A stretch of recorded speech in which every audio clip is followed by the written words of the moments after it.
తిన్నడు అనే వేటగాడు అడవిలో నివసించేవాడు. చదువు లేదు, మంత్రాలు తెలియవు.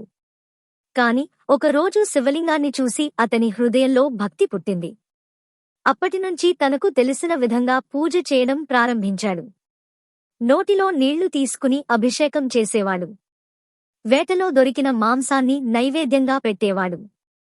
జుట్టులో పూలు పెట్టుకుని వచ్చి శివుడికి సమర్పించేవాడు. పండితులు ఇది తప్పు అని మందలించినా తిన్నడు వినలేదు.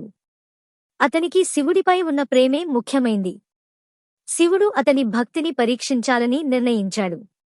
ఒకరోజు శివలింగం నుండి రక్తం కారడం ప్రారంభమైంది. తిన్నడు అది చూసి కలవరపడ్డాడు.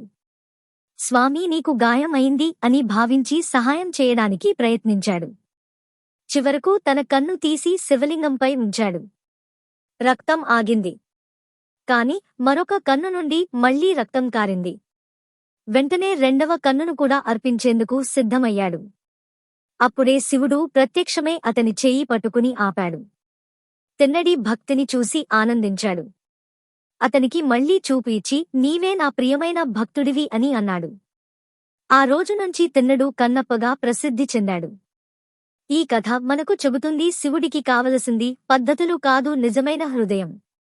ఇలాంటి ఆధ్యాత్మిక కథలు వినాలంటే ధర్మో రక్షతి రక్షితః ఛానల్ను తప్పకుండా సబ్స్క్రైబ్ చేయండి మరియు కామెంట్లో హర హర మహాదేవ అని రాయండి.